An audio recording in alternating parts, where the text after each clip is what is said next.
25 సంవత్సరాల యువకుడు దేశమంతా పాదయాత్ర చేస్తూ పర్యావరణాన్ని పరిరక్షించే బాధ్యతను తన భుజాలపైన వేసుకొని అయోధ్య నుంచి మొదలుపెట్టి 21 రాష్ట్రాల్లోని తన పాదయాత్రను చేస్తూ 10,000 మొక్కలు నాటే దిశగా ఆయన పయనిస్తున్నాడు.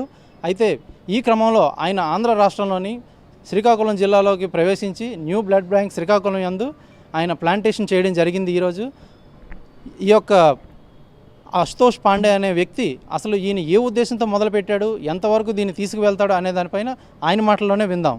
आशुतोष पांडे जी नमस्कार, आप कहाँ से आए हो, कितने दूर तक जाने का प्लान है आपका? Thank you so much sir.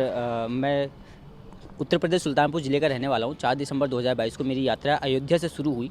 अभी तक फिलहाल मैं 4000 किलोमीटर पैदल चल चुका हूँ। 21 स्टेट की मेरी पैदल यात्रा है, जिसमें मैं 10,000 वृक्ष लगा चुका हूँ। अभी तक यूपी, बिहार, झारखंड, छत्तीसगढ़, उड़ीसा, आंध्र प्रदेश और इसके बाद फिर हैदराबाद, चेन्नई, केरला, कर्नाटक, गोवा, महाराष्ट्र, गुजरात, मध्य प्रदेश, राजस्थान, दिल्ली, हरियाणा, पंजाब, कश्मीर, लद्दाख, हिमाचल प्रदेश, उत्तराखंड। फिर मैं उत्तर प्रदेश पहुँचूँगा 2025 में।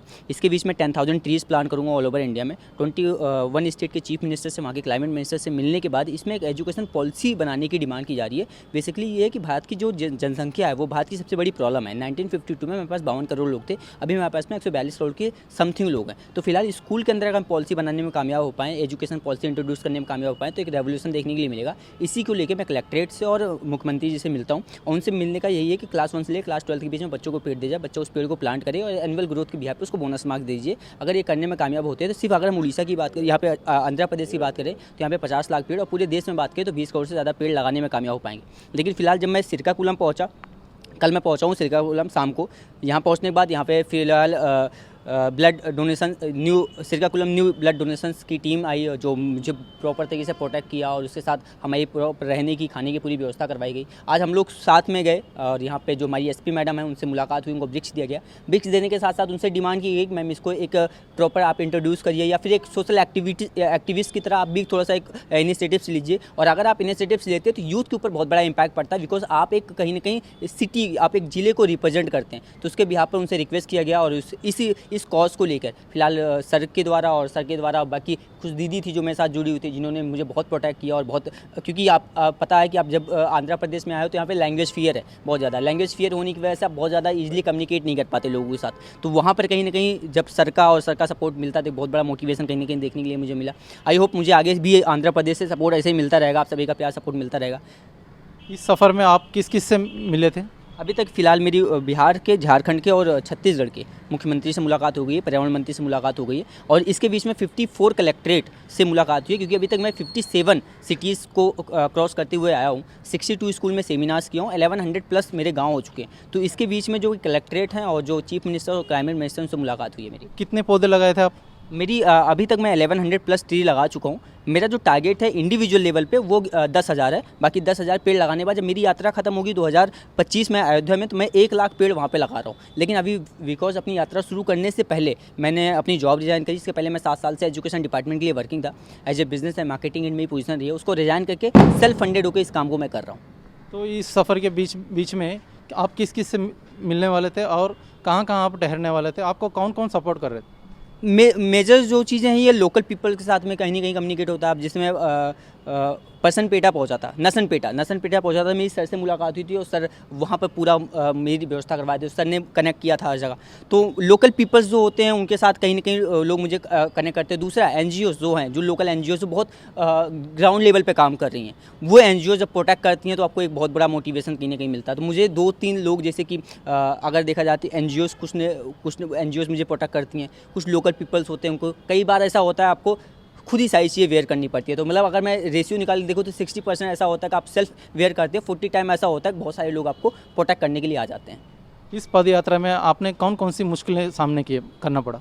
बहुत सारी चीज़ें सर, जैसे अभी आप देखेंगे वेदर चेंज हो रहा है, क्लाइमेट चेंज हो रहा है। अभी यहाँ पे आपको 45 डिग्री सेल्सियस में आपको पैदल चलना है, वही अपने आप में एक बहुत बड़ा चैलेंज है। दूसरा लैंग्वेज फियर, हर जगह पे अलग अलग लैंग्वेज है, वो चेंज करना पड़ता है। फूड की बहुत बड़ी प्रॉब्लम है। अगर हम नॉर्थन इंडिया देखें तो वहाँ पे खाने का ट्रेडिशन बिल्कुल अलग है, साउथर्न इंडिया बिल्कुल अलग है, वो वहाँ पे बहुत चैलेंज है।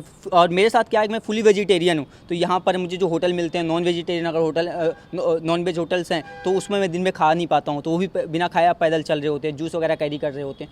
तो बहुत सारे चैलेंजेस है। दूसरी चीज़ है, बहुत सारे लोग ऐसे हैं जो अंडरस्टैंड नहीं करते इस चीज़ को, तो उनको वो मुझे जिस नज़र से देखते हैं ऐसा लगता है कि मैं पता नहीं कौन सा गुनाह कर रहा हूँ या गलत काम कर रहा हूँ। तो वो एक सामने से आते हैं और बहुत सारे लोग जब मुझसे आके ये पूछते हैं कि आशुतोष जी से इसको करने का फ़ायदा क्या मिलेगा, तो मुझे लगता है कि आज इंडिया को बहुत और लिटरेट होने की ज़रूरत है, और इस चीज़ से अगर देख रहे हैं क्या फ़ायदा मिलेगा, तो मुझे लगता है भारत को और समझने की और पढ़ाने की ज़रूरत है। तो बहुत सारी प्रॉब्लम है जो फेस करनी पड़ती है।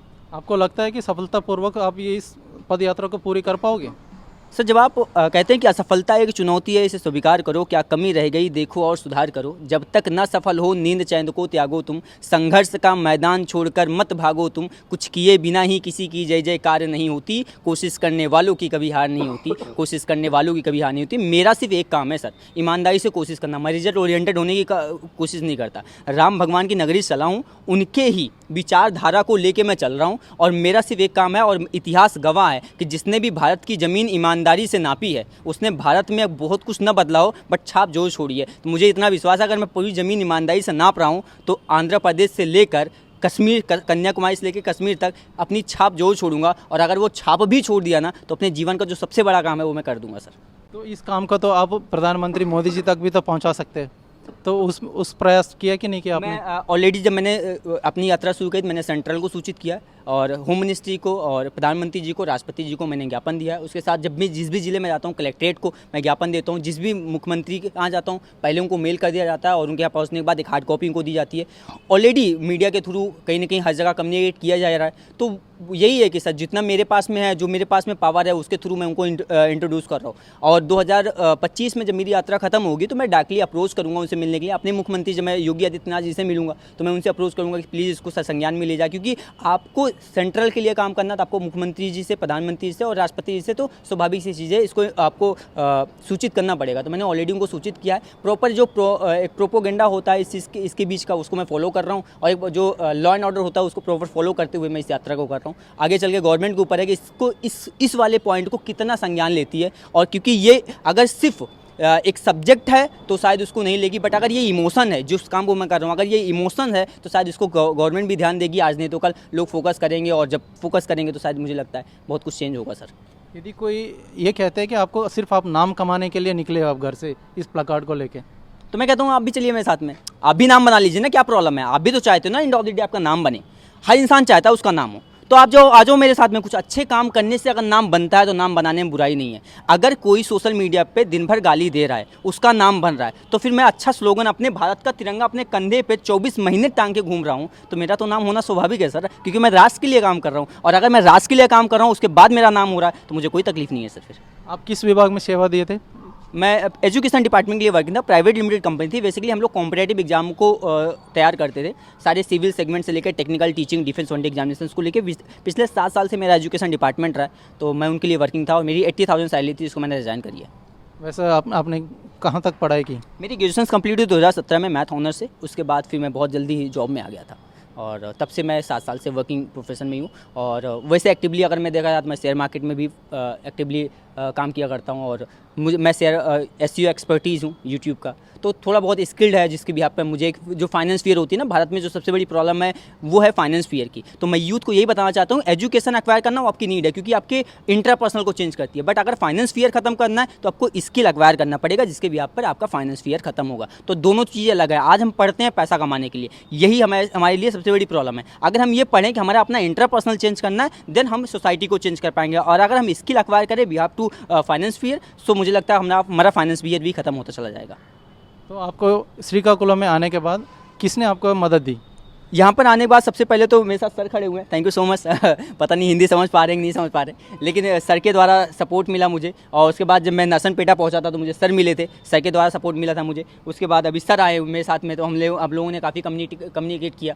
तो एक बहुत बड़ा यहाँ पे कहीं ना कहीं आपको न्यू श्रीकाकुलम ब्लड बैंक है जो ऑलरेडी बहुत ग्राउंड लेवल पे काम करी है। जब मैंने जाना सर के बारे में, और जो मैंने इनके बारे में सुना कि बहुत डाउन टू अर्थ होकर लोगों की लाइफ में वैल्यू ऐड कर रहे हैं, तो मुझे लगता है कि ऐसे लोग अगर सोसाइटी में हैं तभी सोसाइटी अभी तक थोड़ी बहुत सुरक्षित है। अगर ये लोग जिस दिन ख़त्म हो जाएंगे उस दिन स्थिति खराब हो जाएगी। इसलिए मैंने लिखा था कि जो बहुत नीचे हैं ये डरे सहमे हैं, ये जो बहुत ऊपर हैं ये निडर खड़े हुए हैं, ये जो बीच के लोग हैं यही हमेशा से जिम्मेदारियों को लेकर चले हैं। ये middle class family, top class family और लो क्लास फैमिली के लिए लिखा था। अगर जिस दिन मिडिल क्लास फैमिली के लोग खत्म हो जाएंगे या जैसे ऐसे ऐसे लोग खत्म हो जाएंगे उस दिन सोसाइटी में केवल एक ही चीज़ रहेगा, एक राजा रहेगा, दूसरा रंक रहेगा। आज जब ये लोग रहते हैं तो मुझे लगता है कि समाज का एक पक्ष अभी भी जिंदा है जो लोगों की हेल्प करने के लिए काम कर रहा है।